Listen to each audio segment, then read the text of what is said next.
السلام علیکم، میں ہوں غوث سیوانی۔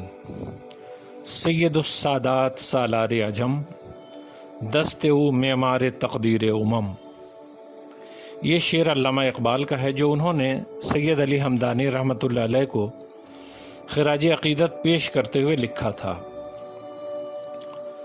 اس کا مطلب ہے کہ وہ سادات کے سردار ہیں، عجم کے رہنما ہیں، اور ان کے ہاتھ امت کی تقدیر کی تعمیر کرنے والے ہیں۔ سید علی ہمدانی کون ہیں؟ کیا آپ جانتے ہیں؟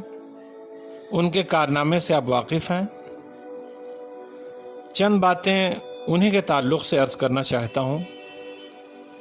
اگر آپ چند منٹ دیں تو بر صغیر ہند و پاک کی تاریخ کے ایک اہم باب سے پردہ اٹھے گا۔ اصل میں کشمیر میں اسلام اور تصوف کی اشاعت کا انہوں نے بڑا کام کیا۔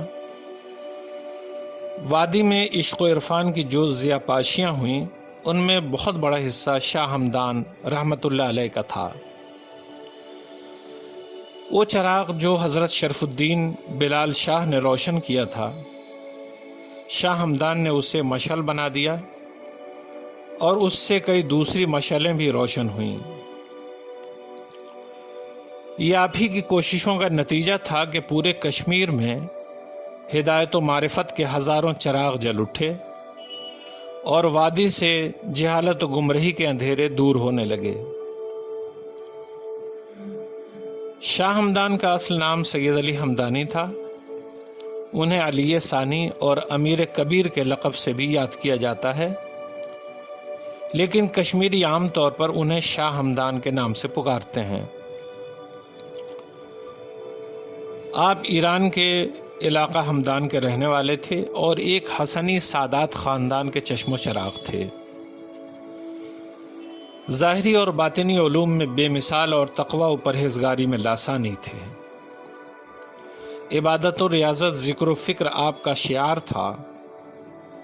کبھی خلوص نیت کے بغیر کوئی کام نہیں کرتے، کبھی خلوت گزیں ہو کر عبادت میں مصروف رہتے تو کبھی حکم الہی سیر فی الارض کی تعمیل کے لیے لمبے سفر پر نکل پڑتے۔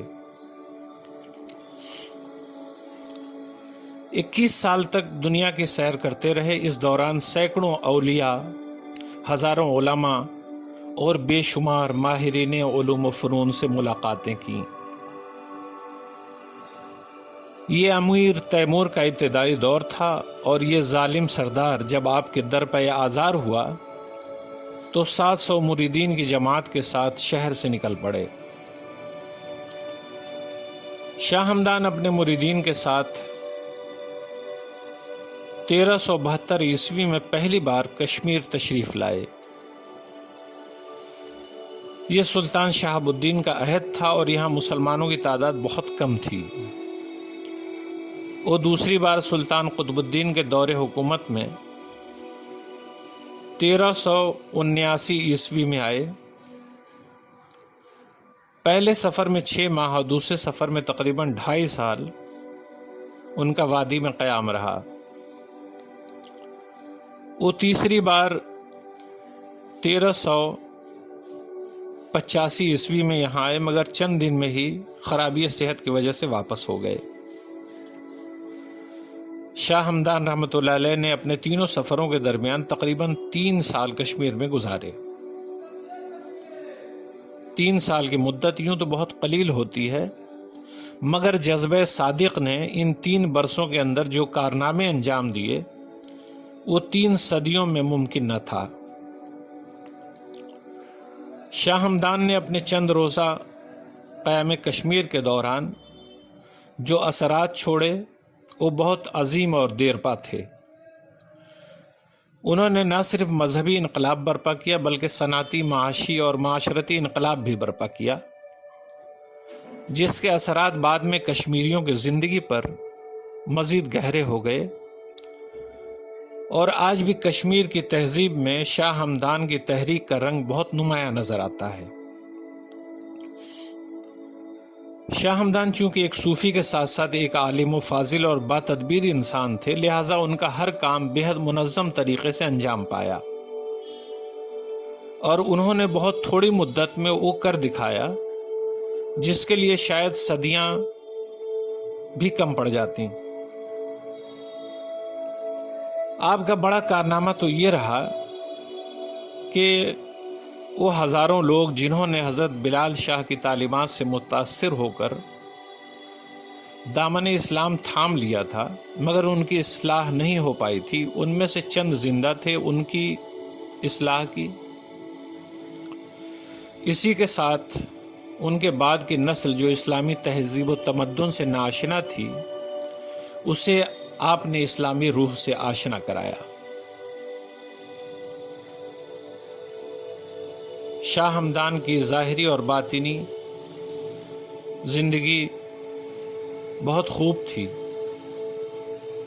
انہوں نے لوگوں کو بھی اس راستے پہ ڈالا۔ ان کی ظاہری اور باطنی اصلاح کے لیے وادی میں سلسلہ تصوف کی شروعات کی۔ شاہ ہمدان سلسلہ کبرویہ سے تعلق رکھتے تھے۔ ان کی کشمیر آمد سے اس سلسلہ طریقت کو وادی میں پھیلنے کا موقع ملا اور عوام کو روحانیت کے قریب لا کر ان کی اصلاح کا کام شروع کیا۔ وہ غلط اور غیر اسلامی رسوم و رواج جو کشمیر کے نو مسلموں اور ان کی اولاد میں رائج تھے، شاہ ہمدان کی جد و جہد سے ان کی روک تھام ہوئی۔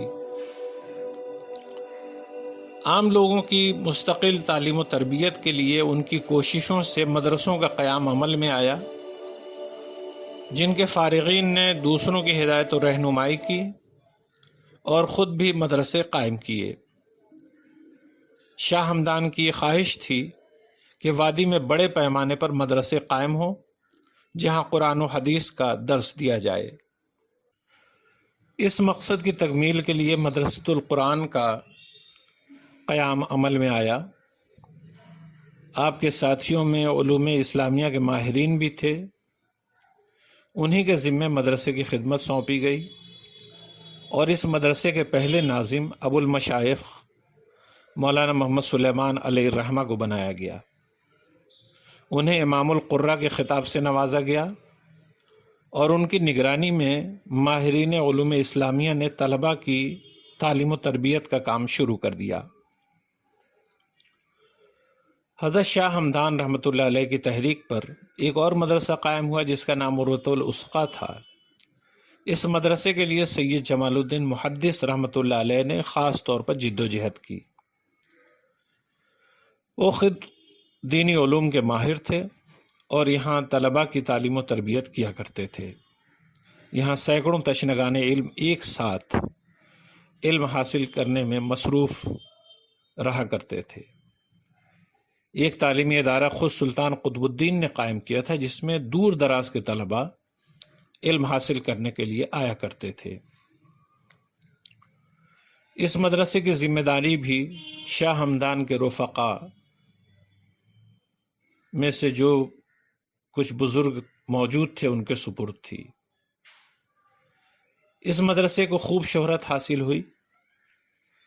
یہاں دور دراز علاقوں سے طلباء آیا کرتے تھے جن کے ٹھہرنے اور کھانے پینے کی ذمہ داری سرکار اٹھایا کرتی تھی۔ یہ ادارہ سینکڑوں سال تک قائم رہا اور کام کرتا رہا اور سکھوں کے دور حکومت تک موجود تھا۔ شاہ ہمدان علیہ الرحمہ اپنے عہد میں میدان تصوف کے شہسوار تھے۔ جن لوگوں نے ان سے استفادہ کیا ان کی تعداد شمار سے باہر ہے۔ بعض روایتوں کے مطابق صرف کشمیر میں ان کے ہاتھ پر بیعت کر کے توحید و اسلام کا راستہ اپنانے والوں کی تعداد 37,000 سے زیادہ ہے۔ یہی وجہ ہے کہ کشمیریوں کی بڑی تعداد آج بھی ان سے بے حد عقیدت رکھتی ہے اور ان کی خانقاہ جسے خانقاہ معلیٰ کہا جاتا ہے اسے لوگ عقیدت سے کعبہ ثانی کہتے ہیں۔